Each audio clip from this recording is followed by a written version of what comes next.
أعوذ بالله من الشيطان الرجيم. بسم الله الرحمن الرحيم. واعلموا أنما غنمتم من شيء فأن لله خمسه وللرسول ولذي القربى واليتامى والمساكين وابن السبيل إن كنتم آمنتم بالله وما أنزلنا على عبدنا يوم التقى الجمعان والله على كل شيء قدیر۔ اور تمہیں معلوم ہو کہ جو کچھ مال غنیمت تم نے حاصل کیا ہے اس کا 5واں حصہ اللہ اور اس کے رسول اور رشتہ داروں اور یتیموں اور مسکینوں اور مسافروں کے لیے ہے۔ اگر تم ایمان لائے ہو تو اللہ پر اور اس چیز پر جو فیصلے کے روز یعنی دونوں فوجوں کے مڈ بھیڑ ہونے کے دن ہم نے اپنے بندے پر نازل کی تھی، تو حصہ بخوشی ادا کرو، اللہ ہر چیز پر قادر ہے۔ اذ انتم بالعدوۃ الدنیا وهم بالعدوۃ القصوى والركب اسفل منكم ولو تواعدتم لاختلفتم في الميعاد ولكن ليقضي الله امرا كان مفعولا ليهلك من هلك عن بينة ويحيى من حي عن بينة وإن الله لسميع عليم۔ یاد کرو وہ وقت جب کہ تم وادی کے اس جانب تھے اور وہ دوسری جانب پڑاؤ ڈالے ہوئے تھے، اور قافلہ تم سے نیچے ایک ساحل کی طرف تھا۔ اگر کہیں پہلے سے تمہارے اور ان کے درمیان مقابلے کی قرارداد ہو چکی ہوتی تو تم ضرور اس موقع پر پہلو تہی کر جاتے، لیکن جو کچھ پیش آیا اس لیے تھا کہ جس بات کا فیصلہ اللہ فرما چکے ہیں اسے ظہور میں لے آئیں گے، تاکہ جسے ہلاک ہونا ہے وہ دلیل روشن کے ساتھ ہلاک ہو، اور جسے زندہ رہنا ہے وہ دلیل روشن کے ساتھ زندہ رہے۔ یقیناً اللہ سننے والے اور جاننے والے ہیں۔ اذ یریکہم اللہ فی منامک قلیلا ولو اراکہم کثیرا لفشلتم ولتنازعتم فی الامر ولکن اللہ سلم انہ علیم بذات الصدور۔ یاد کرو وہ وقت جب کہ نبی صلی اللہ علیہ وسلم اللہ اور ان کو تمہارے خواب میں تھوڑا دکھا رہا تھا۔ یاد کرو اے نبی صلی اللہ علیہ وسلم، اللہ ان کو تمہارے خواب میں تھوڑا دکھا رہا تھا کہ کہیں وہ تمہیں ان کی تعداد زیادہ دکھا دیتا تو ضرور تم لوگ ہمت ہار جاتے اور لڑائی کے معاملہ میں جھگڑا شروع کر دیتے، لیکن اللہ ہی نے اس سے تمہیں بچایا، یقیناً وہ سینوں کا حال تک جاننے والا ہے۔ وَإِذْ يُرِيكُمُوهُمْ إِذِ الْتَقَيْتُمْ فِي أَعْيُنِكُمْ قَلِيلًا وَيُقَلِّلُكُمْ فِي أَعْيُنِهِمْ لِيَقْضِيَ اللَّهُ أَمْرًا كَانَ مَفْعُولًا وَإِلَى اللَّهِ تُرْجَعُ الْأُمُورُ۔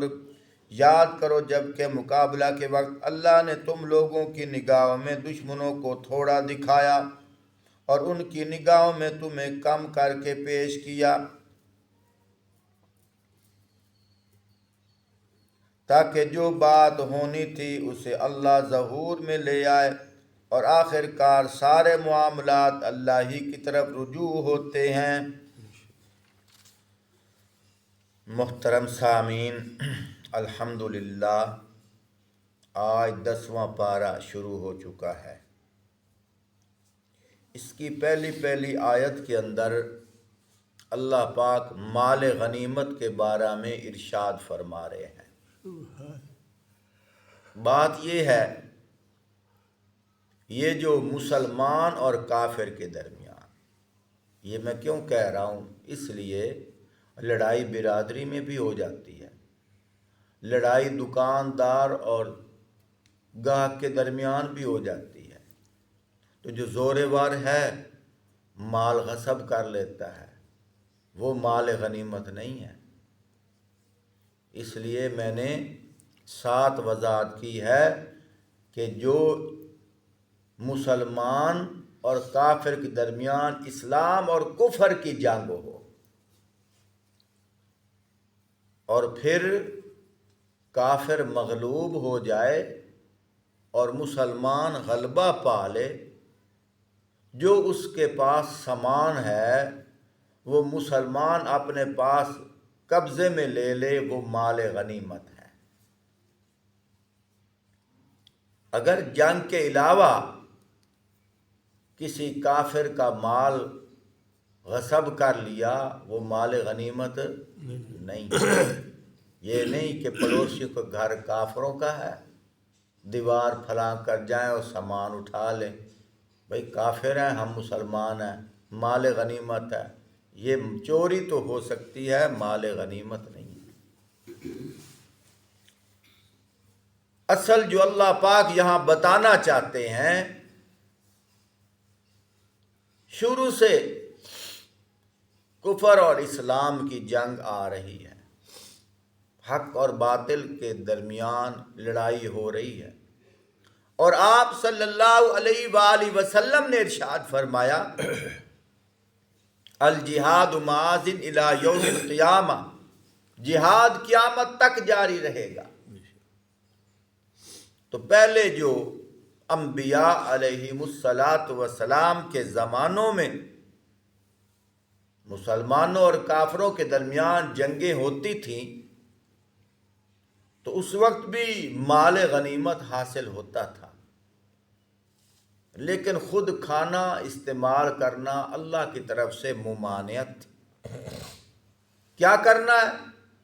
فرمایا اس کو اٹھاؤ، پہاڑی پہ رکھو، اللہ کی طرف سے غیبانہ طور پر آگ آئے گی، اس سارے کو جلا کر راکھ کر دے گی، خود نہیں استعمال کرنا۔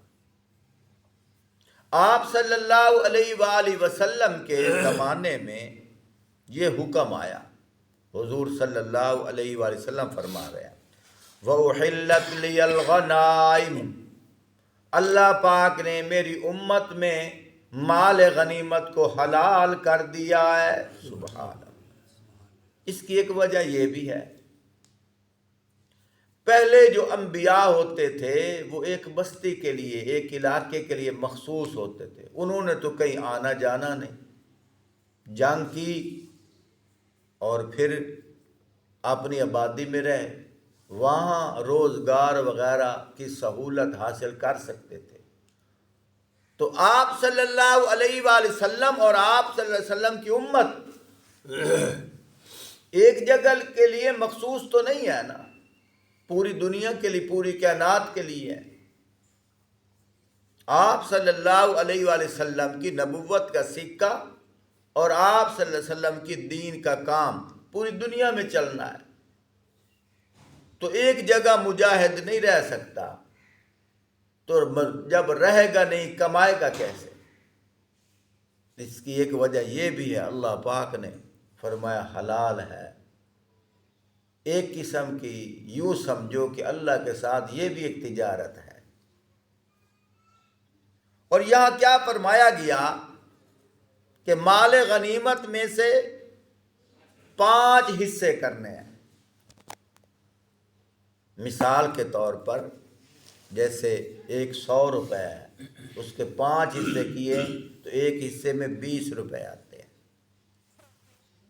وہ جو 5 حصے ہیں ان میں 4 حصے وہ جو جنگ کے اندر مجاہدین شریک تھے ان میں تقسیم کرنے ہیں، جو ایک حصہ باقی بچ جائے گا اس کے بھی 5 حصے کرنے ہیں۔ جب اس کے 5 حصے کرنے ہیں، ان میں ایک حصہ اللہ کا، ایک حصہ رسول پاک صلی اللہ علیہ وآلہ وسلم کا، اور ایک حصہ آپ صلی اللہ علیہ وآلہ وسلم کے رشتہ داروں کا، اور ایک حصہ یتیموں کا، ایک حصہ مسافروں کا۔ آپ صلی اللہ علیہ وآلہ وسلم کے رحلت فرمانے کے بعد اب جو عمل ہو رہا ہے شریعت کے لحاظ سے، فرمایا آپ صلی اللہ علیہ وآلہ وسلم اور آپ صلی اللہ علیہ وسلم کے رشتہ داروں کا حکم منسوخ ہے، یعنی اس پر عمل نہیں ہو رہا، باقی عمل ہو رہا ہے۔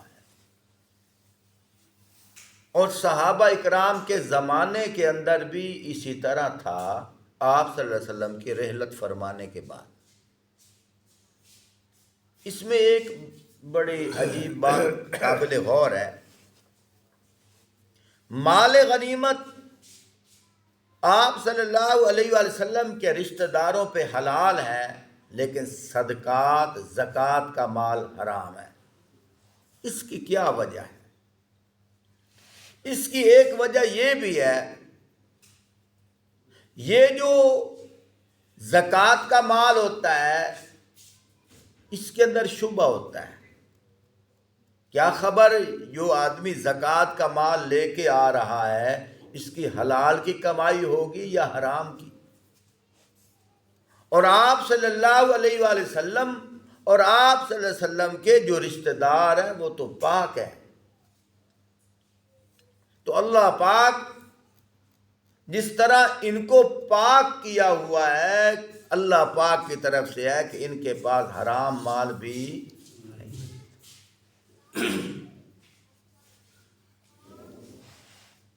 تو محترم ساتھیوں، اس لیے فرمایا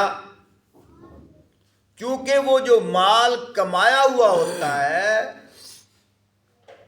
جس کے بارے میں حکم ہے کہ 40واں حصہ 7.5 تولہ سونا، 52.5 تولہ چاندی، آدمی اس کا مالک بن جائے اور پورا سال گزر جائے، اس کا 40واں حصہ زکوٰۃ کا حصہ نکالنا ہے۔ یعنی کہ اس کی کمائی کی وہ میل کچیل ہے۔ اس لیے فرمایا سادات گھرانے پہ یہ میل کچیل حلال نہیں ہے۔ اور وہ جو جنگ کا ہوتا ہے، وہ جو مال ملتا ہے وہ ڈائریکٹ اس کا تعلق اللہ کے ساتھ ہوتا ہے، وہ پاک مال ہوتا ہے، اس لیے فرمایا وہ مال حلال ہے۔ تو بہرحال یہاں اللہ رب العزت یہ حکم ارشاد فرما رہے۔ پھر آگے ارشاد فرمایا صحابہ اکرام، فرمایا وہ وقت یاد کرو جب تم تعداد میں تھوڑے تھے، دشمن تعداد میں زیادہ تھا۔ غزوہ بدر کی جنگ کی طرف اللہ پاک اشارہ فرما رہے ہیں کہ دشمن 1000 کے قریب اور صحابہ اکرام کم و بیش 313۔ فرمایا اللہ پاک نے ان کے اوپر نیند کو کیوں مسلط کیا؟ پیچھے آپ سن چکے ہو، اللہ پاک نے ان پر نیند طاری کر دی۔ اس میں ایک یہ بھی حکمت ہے، انسان کی طبیعت ہے، لڑنے والے اگر زیادہ ہو تو اندر سے گھبراتا ہے۔ اللہ نے ان پہ نیند اس لیے بھی مسلط کی، ایک تو طرف تازہ ہو جائے، دوسرا جب انہوں نے نیند کی، خواب کے اندر اللہ پاک نے ان کے نقشے دکھائے، دشمن کے نقشے دکھائے، اور دشمن کی تعداد تھوڑی دکھائی۔ ادھر سے انہوں نے بھی نیند کی، وہ بھی رات کو سوئے۔ خواب کے اندر اللہ پاک نے صحابہ اکرام کا تعداد کا نقشہ زیادہ دکھایا اور ان کے دلوں پہ رعب طاری ہوا۔ صبح دونوں اٹھے، کفار کی جماعت کے لوگ اٹھے، گھبرائے ہوئے تھے، ہائے ہمارے ساتھ کیا بنے گا۔ صحابہ اکرام بیدار ہوئے تو ان کے لبوں پہ تبسم تھا، سکون تھا، دل پہ سکون تھا۔ کیوں؟ خواب کے اندر نقشہ دیکھا، اور پھر اللہ پاک نے وحی کے ذریعے بھی فرما دیا، فرمایا میرے محبوب میں آپ کے ساتھ ہوں، فتح آپ کے مقدر میں ہے، کامیابی آپ کو حاصل ہونی ہے۔ تو یہ بھی یقین ہو گیا۔ اللہ پاک وہ سارا منظر بیان فرما رہے ہیں، فرمایا جو کچھ ہوا ہے یہ میری قدرت کی نشانی ہے۔ یہ اشارہ فرما کر پھر اللہ صحابہ اکرام کو فرما رہے ہیں، اے مومنو، جو میری یہ تم نے قدرت کی نشانیاں دیکھی ہیں، اگر ان پہ تمہیں یقین ہے تو پھر اس بات پہ بھی یقین کرو کہ یہ جو مال غنیمت ہے اس کو حصوں میں تقسیم کیا جائے گا، جو تقسیم میں اللہ قرآن میں بیان فرما رہا۔ اللہ پاک ہمیں سمجھنے کی توفیق عطا فرمائے۔ اللہ